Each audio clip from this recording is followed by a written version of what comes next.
Hey there, Wes Woodbury here with Fundamental Games, and you're joining me today because you're going to learn a little bit about Questeros. Now, Questeros, I'm putting these together more for the reviewers or previewers, but anybody that's interested in backing the game or learning about the game in advance, it's a great chance for you to learn about it as well. So what we're going to talk about today, I'm going to flip it to the table in just a moment here, but you're going to learn a little bit about how turns in multiplayer games work, how the scoring in multiplayer games work, and a little bit about the quest cards. So I won't play a full game because you probably don't want to sit with me for 30 minutes or an hour just for a gameplay session, but you might want to learn some very specific parts about the game. And then I'm going to do a separate video and talk a little bit about Ero's Quest, which is a solitaire game. Now I know I've played that on Tabletop Simulator, but it'll be nice to have a real copy of the game to play through with you on video instead of just showing you those digital cards. It'll be better to see it in person, how the shuffling and the stacking of the deck works and flowing through the cards. So I'll put that video together for you, and whether you're a previewer or a reviewer or a backer or a potential purchaser or just a player that already has the game, who knows how long from now, I just want to make sure that you understand a little bit about how to play Questeros. All right, to the table. All right, so now let's learn about Questeros. So when you get the game, it'll be in this nice shrink-wrapped box. This was produced by Hope Games in Shanghai. They're also the producers of Die in the Dungeon, my last official board game that's going out to backers as we speak. So when you open it up, it'll be a magnetic flip box, and on the box there'll be multiple sides. So there'll be an example of the blades of a monk, which is cups. There'll be staves, and there'll be the back of the card, and hiding underneath the flap will be a card, for the orbs. So they represent different classes in fantasy genres. You'll open it up, there'll be a token. This is a initiative token, and I'll talk about that in a few minutes. You'll have a 100-page score sheet. Feel free to use as many of those as you wish when you do your play tests or your games. And then inside, of course, will be all the content. The box itself, not needed for the game, and pretty good magnetic flip box, I think, and I just love the feel of it. The final design could change, but for now, that is that. Then when you go through, I've done an unboxing video already, and I've mentioned a few things in the previewer thing, but there are a couple full art cards. Feel free to keep one of those if you wish, or two, or you might be keeping the whole game, but if you pass the game on, you can take one or two of those for yourselves. Some great art in there by John. Then you will find 2 encounter cards. So these encounter cards are for the solitaire game. So if you are going to try Ero's Quest, that's what these are for, and I'll talk about that in a separate video. So I'll put those to the side. And then there are 6 quest cards. So because the game plays 2 to 6 players, there's one available for each player. They are double-sided. And there is a note in the memo for the previewers that there's one typo error on card number 19 that says Order of the Faith. It is actually Order of the Monks, but everything else is intact there. So you got your score sheet, your quest cards, your initiative token. You've got the rulebook, and in the rulebook it'll talk about the multiplayer mode, the solitaire mode, tarot and RPG potential uses. For this video we're going to talk about multiplayer games. And then of course we have the deck itself. And the deck consists of basic class cards, which are orbs, cups, staves, and swords. And right now they're represented by icons. Just keep in mind when the final production of this game comes out in 2021, this will be with full card art, much like this kind of art by John DeCampos for every single card in the game, all individualized just based on the tarot themes. And of course there are quest cards as well, and you'll read about those in instructions, but the main difference between a quest card and a basic card is that a basic card has an icon here and a quest card does not. A basic card has no icon on the bottom, and a quest card has scrolls. So you'll be able to tell the difference between those two. Alright, other than that, we will teach you how to play a multiplayer game. So first off, let me get the score sheet out of the way, the rules out of the way. We'll keep the initiative token there. We'll put the box to the side. those to the side, give us a nice clean playing area. And we'll set it up as though we're playing a 2-player game, just to keep it very, very simple. Could do 3 players, but what we would do is, before we shuffle up the deck, actually, we would be pulling out some quest cards. Now, the quest cards, again, there's a typo in the rulebook, just for the prototype, but we'd be removing cards 10 through 15. So if you see any quest cards, that's the ones with the scrolls that are 10 through 15, we would pull those out of the deck, and they're going to be added back in one by one as we go through each round of play. So when you are setting up for the game, we want to remove those particular cards. So we're just missing 11 now. So these 6 cards, what'll happen is in the later rounds of the game, one will be added each turn, almost like a countdown for when the game is over, and just gradually increases the number of quest cards in the deck. So those are set aside, but the rest of the deck all gets shuffled together. Again, the rulebook outlines that there are 4 classes, which are blades, orbs, cups, and staves, and then there's a quest card class which uses a scroll icon, which is basically the highest ranking suit in the deck. Each player is going to get a hand of 7 cards. 2, 3, 4, 5, 6, 7. The rest of the deck will sit here for players to access if any cards allow them to. There won't be any drawing specifically from the deck unless a card in somebody's hand says so. From there, each player would take a look at their hand, and most people will number their suits together, much like you would with a deck of cards. So I might put my cups with my cups, or my orbs with my orbs. I might keep my quest cards to the left or to the right, wherever I feel is most appropriate in my hand. But I just want to get a gauge of what kind of suits I have. As beautiful as the art is, the art doesn't have an impact on actual gameplay. I mean, it gives you something sweet to look at, and will tell a bit of a story and a theme kind of behind the scenes, and is very, very useful for tarot purposes and role-playing game effects that you might do if you use it as an accent deck.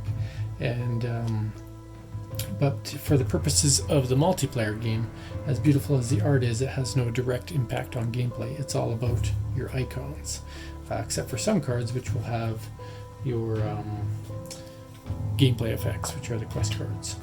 Alright, so I'll look at my hand, and the numbers go from 1 to 14, with 14 being the highest ranked card and 1 being the lowest. There are no aces that outrank high cards in this game. And so even though the court cards, which are traditionally the king, queen, jack, and in tarot cards they add a page, they do say those on the bottom, like king of blades. We'll refer to the numbers instead of having a K or a Q like standard decks. Just keeps the numerics a little bit simpler. The final icons in the game will most likely be colored. I was considering black and white, but I think it would look nice if there was some coloring here. Still playing around with it. Okay, so if I were the first player, I would have the first player token that can be decided randomly before the game begins. The player with initiative, or the first player token, is going to normally announce how many quests they think they can take in a turn. Now, I usually recommend for the first round or two of gameplay, if you've never played this kind of game before, that you may just want to play without that until you get to the second or third round of play, once you're familiar with how these trick-taking games work. But once you're familiar, it's an essential part of the game is basically guessing or bidding how many quests or tricks you think you might win, just based on the hand you have, what you think your opponents might have, how much of the deck remains, and just what you think you can manipulate, because there is some ability to manipulate the results in the game. So I might look at my hand and say, I've got a couple of 14s. Those are most likely going to take a quest. I have one pretty decent quest card, the Succubus, which has a nice power, which I'll explain how powers work in a moment. But then I have a couple of low cards. So with a hand like this, I might think I could take 1, 2, 3. I might take 4 of these cards. And I apologize, I said hand out 7 cards. It's actually 10 cards. I was thinking of the number of rounds versus the number of cards. So 10 cards I would draw into my hand. Every round consists of 10 cards. So So I'll put those into the suits there. Slap that in. So I now have, I can see I have 2 quest cards, and this is a pretty high ranking one. This one has a great power, this one has a high rank. They're both really good, so I might take 1, 2, 3, 4. I might take 5. I think I can take half the quest cards, so I might bid for 5 quests. Then my opponent, who doesn't have initiative, they would bid second. Now they already know that this player is going for 5. So they would then sort their cards, see what they have in there. I've got 3 quest cards. It's not bad at all with a small hand of 10 cards. There's only 22 total quest cards, and at the beginning of the game, 6 of them aren't even in there. So we might sort our cards. We'll see we don't have a lot of high basic class cards, but we do have a couple of interesting cards here. And she actually will force both players to discard a card, so it's going to reduce the number of quests available. So what I might do is say, you know what, for this player, they've got a lot of low cards. They're going to say they'll go for 4. They think that's a possibility. Go for 4 quests. So, and the reason each player is going to bid quests is on the score sheet. I would write down in the little circle here how many quests I'm going to bid for. So here and here I would write down 5 for the first player and 4 for the other player. And that would represent how many quests they think they can win. And what will happen is at the end of the round, a player will earn a number of points equal to the number of quests they took. But if they manage to hit the quests bid that they did at the beginning of the round, they're going to get a bonus 7 points, which is a big deal. So if I were to win all 10 quests, I would get 10 points. But if I were to bid 5 quests and got 5 quests, so I made my bid, I'd actually earn 12 points. So you can earn more points even with less bids just by getting the right bid, and that's kind of one of the core aspects of the game. If you've ever played a game like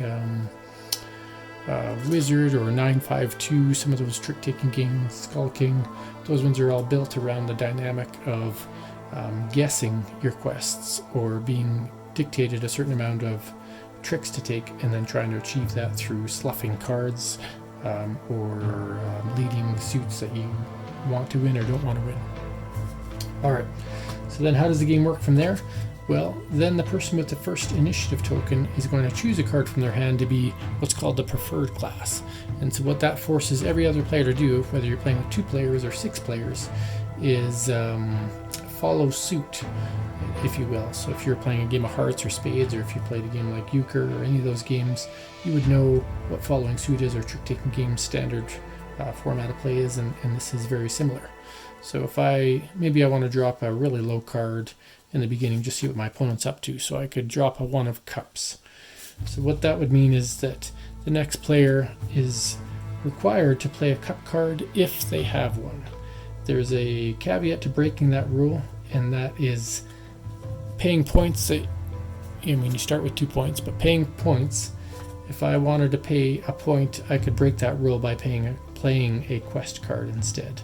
You can only do that with quest cards, breaking the follow suit rule. So let's say we're not going to. I only want to win 4 quests, and I see my opponent's got a 1. I'm probably going to win this no matter what, but I only bid for a low amount of quests. I only want to get 5. So even though I could beat it with 4 cups, I'll play my highest cup because I don't want to take more quests than I intended to. So I'm going to play a 13 on their 1. This player will flip those over and take that quest. They then take the initiative token, Eero the Goblin, and now they have initiatives, which means they have to play the first card. So I'm basically in control, and I could play a card to lead the suit. Maybe I want to see what my opponent's up to. I will play a 12 of orbs and see what my opponent would do. So they would take a look at their hand. They would have to play an orb card if they have one, unless they paid a point to play a quest card. It might sound silly to pay a point to use a quest card. Quest cards always outrank other cards. But we'll choose not to. We'll play a 10, which means this player now has a second quest. So they have 2 of their 4 quests that they're aiming for. They'll take a look at their hand and see, I really didn't know what I want to do here. Maybe I'll lead low, try to get rid of some cards, because this player really only wants 4 quests. They don't want to keep taking them all. So we go back to other player. They do have a sword in their hand, 2 big swords, and they actually do want to win 5 quests. So they'll grab that, and they'll follow it up with another sword card. Bringing us back to the player on the left. They take a look at their hand and they do not have a sword card. So that's where the game starts to get interesting, is when you cannot follow suit or choose not to follow suit. How do you play with the cards that you have left? Well, you could play any class you want, any type of card you want, if you don't have the matching suit. So you can play quest cards at no point cost. You can play any class cards, so you could slough high, you could slough low. Slough being a term that refers to getting rid of a card, knowing that you're not going to win the trick. Because a 14 of swords, because it's the preferred class, the lead card, it means that any other class will be outranked unless it is a quest card. Some people refer to that as trump, trying to avoid using that phrase, so we'll use the word rank in this case. So highest ranking cards are quest cards, followed by the preferred class, and then the rest of the classes don't matter in those situations. Alright, so again, I'm happy on the left giving this player that quest. I don't really want to take it with one of these. I already have 2 quests. So we're going to give it to him and play my highest cup card, because I really don't want to win any quests with these if I only want 2 more quests to win. So this player is going to take it as their second quest. Now they have initiative. They've won it back. They had it back the turn before, but they do now. So take a look at their hand. They do want to win some more quests, so we'll try something here. Play the 14 of staves, which is kind of the druid wizard class cards. And we go back to the player on the left, and they've got some staves. They're happy losing some more quests. They only want to get 4. So this player now has 3 quests. Take a look at their hand. They really only want to win 2 more. They've got a really high hand, so this player is most likely not going to hit their 5 quests, just looking at their hand and seeing what their opponent's doing. So they could just decide they're going to go for the rest of the quests, try to get them all, instead of trying to squabble over trying to keep to 5. We're going to play the succubus. Now here's another part where things get interesting. Quest cards all have abilities, so not only are they the highest ranking cards, but every quest card has an ability that kind of relates somewhat to the tarot card of the same card number, but also to the genre or the type of card that it has. So succubus in a fantasy world setting is kind of someone who entraps you and charms you and entices you into doing things you wouldn't normally do, and finding ways to victimize you. And so in this particular case, if we take a look at the quest cards, we would look at the matching numbers, so number 6, or you can look at the name, whichever you prefer, succubus. But the number says each player after you must play a lower ranking card than what was led this turn. So in some cases the card led might have been 2 players behind me who led a quest card, but in this case it's me, so that means the player to my left, or the only other player, must play a card lower than this. Now because I'm leading a quest card, they also must play a quest card, but if they don't have a quest card lower than it, then they would have to play a basic card. So this player does have a quest card, and does have a quest card that is lower than that card, so they can play that down. And this card is making each player discard a card. So I'm going to discard 4 cups, and that'll just go to a discard pile, public discard pile. But this player on the right also has to discard a card. So it kind of messes with the math of the trick taking a little bit. And not sure what to do. They saw them discard a cup card, so maybe they'll discard a stave card and see if they can take a few more quests. Knowing that they're already taking this one, because even though they're both quest cards, then it goes by rank of quest cards, or by numbers. So 6 beats 3. So this player takes it. They now have 4 quests, and they still have initiative. So what can they do now? Well, we can lead with a really high quest card. So 19, you can see again by the scroll, it's a quest card. And the order of the monks, if we take a look here, order of the Faith, I mentioned that at the beginning of the video, but is Order of the Monks. So all other players must play cup cards this turn. So in this case, this breaks the rule of the next player having to play quest cards. It actually forces them to play cup cards, unless they pay a point to do otherwise. This player does not have cup cards, so then it opens back up to them being allowed to play any card.